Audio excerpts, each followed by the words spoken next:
Hey, it's your co-hosts Haley and Caitlin popping in with a little motivation to get your week started off right.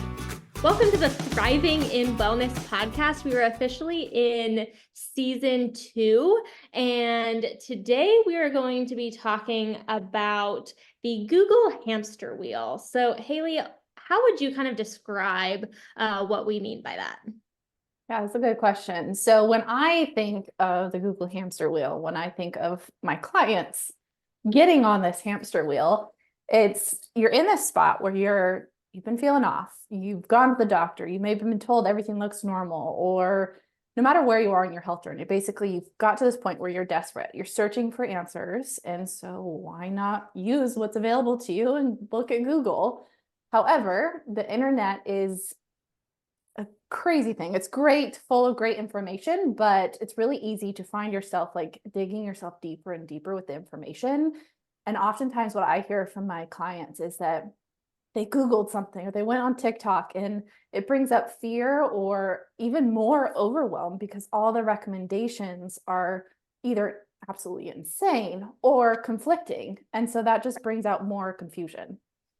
Yeah, and then it's like you'll start with one thing, maybe you have like a symptom or a specific food of like, okay, is the black beans that I'm eating causing my bloating? And so then you're looking at that and then you're like, oh my goodness, I'm still having bloating. Is it the oatmeal? Is it? And you're just like constantly going back to Google looking for different things. And it's like you can never get out of that and then feel confident in the foods that you're eating and how it's impacting your health.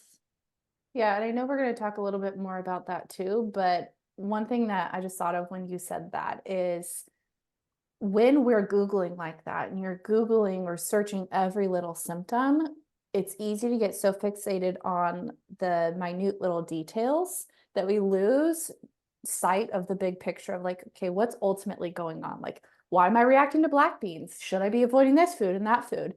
And in reality, the issue might not be the foods at all, but it's your mineral status or your level of stress, your eating environment. So being able to pause, and I think this is where it's really helpful to not only have the lab work, but a practitioner that can help you with this. Pause, take a step back, and look at this big picture and figure out kind of where this all started. Yeah, definitely. And I think it's important to point out like our stress levels. That can be just like our life stressors, but it can also be the stress that you have around the foods that you're eating, which is really common, especially when we are getting into like gut symptoms, where you can be so stressed going into a meal. Like it's not that you're crazy and that you're Symptoms are making made up. exactly, but it's that you're stressed going into the meal and that's going to impact your digestion and it could make your symptoms worse.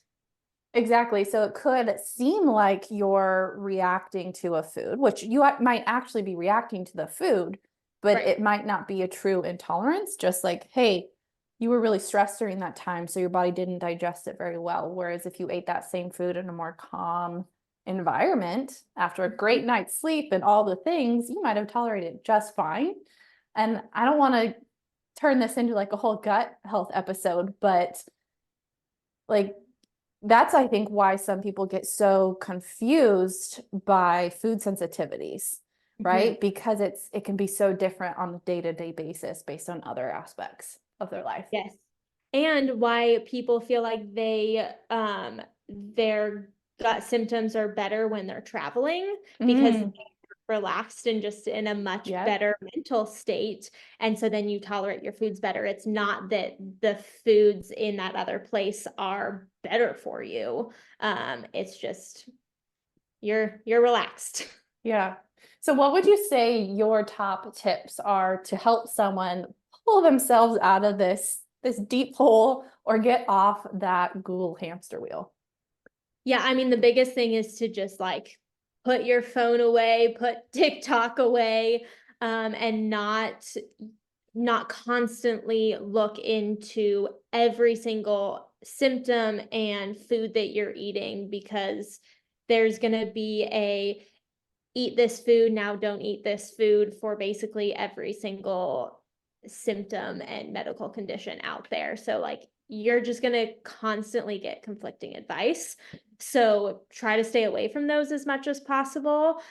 But you do need to find answers. So then find a practitioner that you really trust that can help walk you through and identify what is actually causing your symptoms and how food is impacting your body.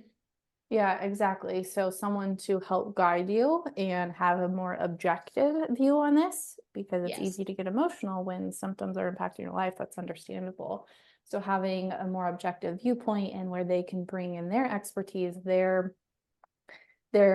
guidance and their experience from other clients that they have worked with.